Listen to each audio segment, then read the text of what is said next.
Einstein's unknown story. How was he almost demoralized? Eclipses, World War I, and proving Newton wrong. The incredible story behind the theory of relativity. Today, we will embark on a fascinating journey through the history of science. Our story involves a little-known character, Albert Einstein, 3 solar eclipses, which occurred 8 years apart, failed astronomical observations, and the First World War.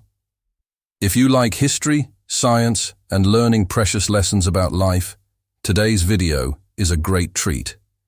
It is a practically unknown story and shows how Einstein was almost refuted, that is, he was almost demoralized by the scientific community. Stay with me until the end, because you will see that things that seemingly go wrong in our lives sometimes end up working in our favor. Maybe you're going through something similar at the moment, or you recently had a plan frustrated, something you were betting all your money on and it didn't work out.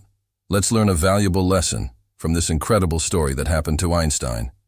You are on the Knowledge Society channel. Play the vignette, and let's go to the video. Many times, we cry for a door that is closed in our lives, but behind that door, there was nothing. Since 1905, Einstein had been publishing a series of articles, one of which was responsible for awarding him the Nobel Prize in 1922, that is, 17 years later. In 1905, Einstein was an unknown, working in a patent recognition office. In 1914, he needed to validate his theory about the bending of light, a key point in the theory of relativity. This would only be possible during an eclipse. After much correspondence, he arranged for 2 astronomers to embark on a mission to Crimea to observe a solar eclipse. Crimea was Russian territory at the time. The history of Crimea is a separate video, and there are historians and experts who can speak better than me about it. At the time, no one knew who Albert Einstein was in the USA, so imagine the difficulty of convincing an American, head of one of the largest observatories in the world, to investigate his theory. He must have been very anxious about the result of the eclipse observation. The brave people who went to Crimea were one astronomer, a German, the other an American, William Campbell. The First World War broke out. Germany on one side and Russia on the other, and guess what the result was? The German astronomer was arrested, considered a spy. Campbell, in turn, was able to continue the expedition but was prevented from completing the observation by the clouds that blocked the eclipse, preventing the validation of the theory and, worse, he had all his equipment confiscated by the Russians and returned to the USA empty-handed, frustrated. A parenthesis here. Many people would have already given up here. Let me tell you a hermetic secret. Chance does not exist. Chance is just a set of laws that we still don't understand. So, as you can already assume, Einstein didn't give up. Guys, at the time, to make matters worse, he was living in Berlin, Germany, and soon he would present his theory of gravity to the scientific elite of the Prussian Academy. Einstein was going through a complicated situation. He had just gotten divorced, and his children were living with their mother in Switzerland, one of the terms of the separation. Einstein committed to giving his ex and the children the cash value of the Nobel Prize when he won.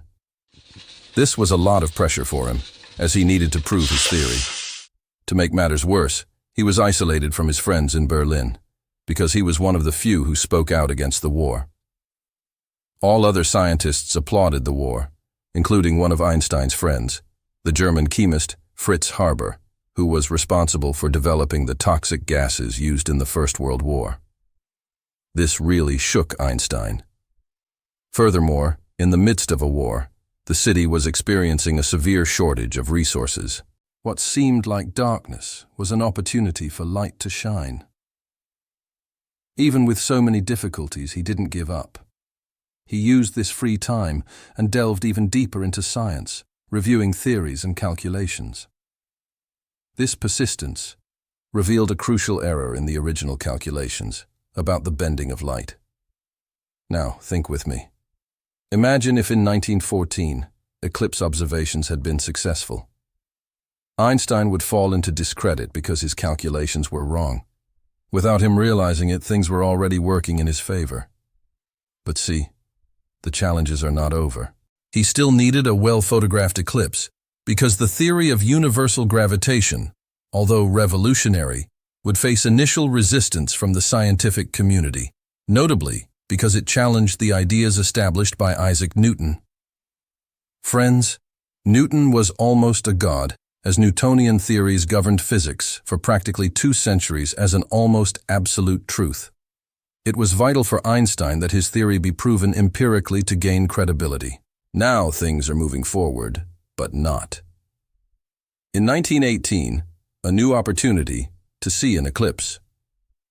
2 groups, one led by the Englishman Arthur Eddington and the other by Campbell, the same one from 1914, observed another eclipse. The results were contradictory. While Eddington's report supported Einstein's theory, Campbell's findings refuted it. Guys, look at this mess. Englishman Arthur Eddington was also against war, and he believed that the language of science could bring peace and demonstrate that unity was possible. Even though he was English, he could work with Einstein's German. Redemption. The truth finally came to light in 1922, during an eclipse in Australia.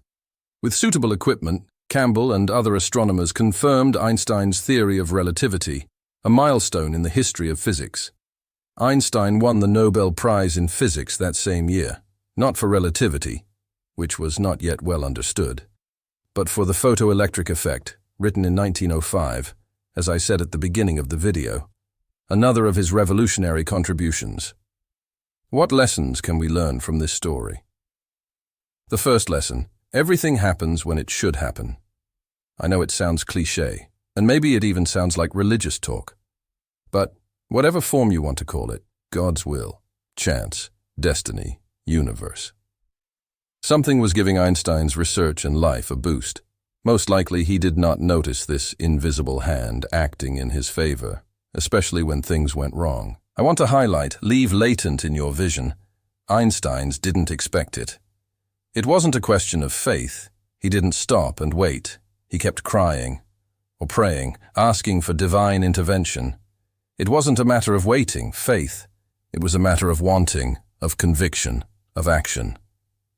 And here we can quote a great lesson that the Stoics bequeathed to us. Phrase on screen.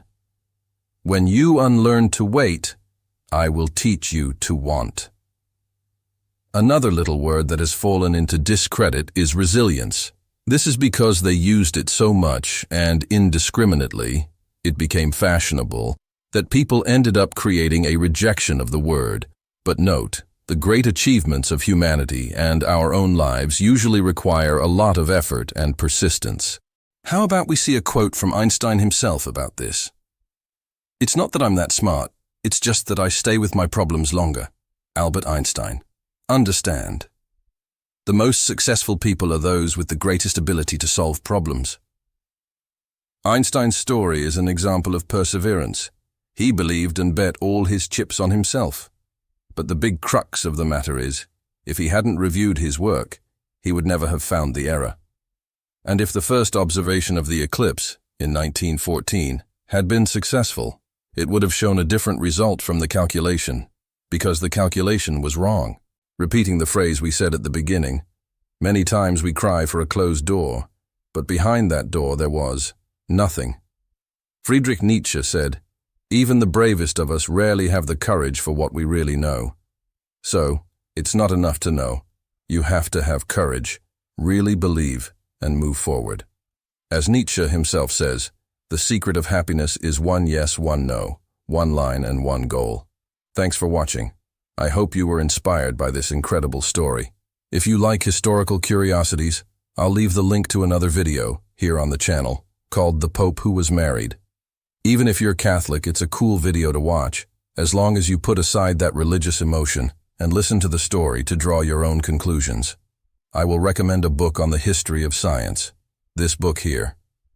Tell the Story of Galileo, another example of persistence. Link to buy in the description. That's it, friends. Don't forget to like, share, and subscribe for more content like this. See you in the next video, here at the Knowledge Society. Goodbye.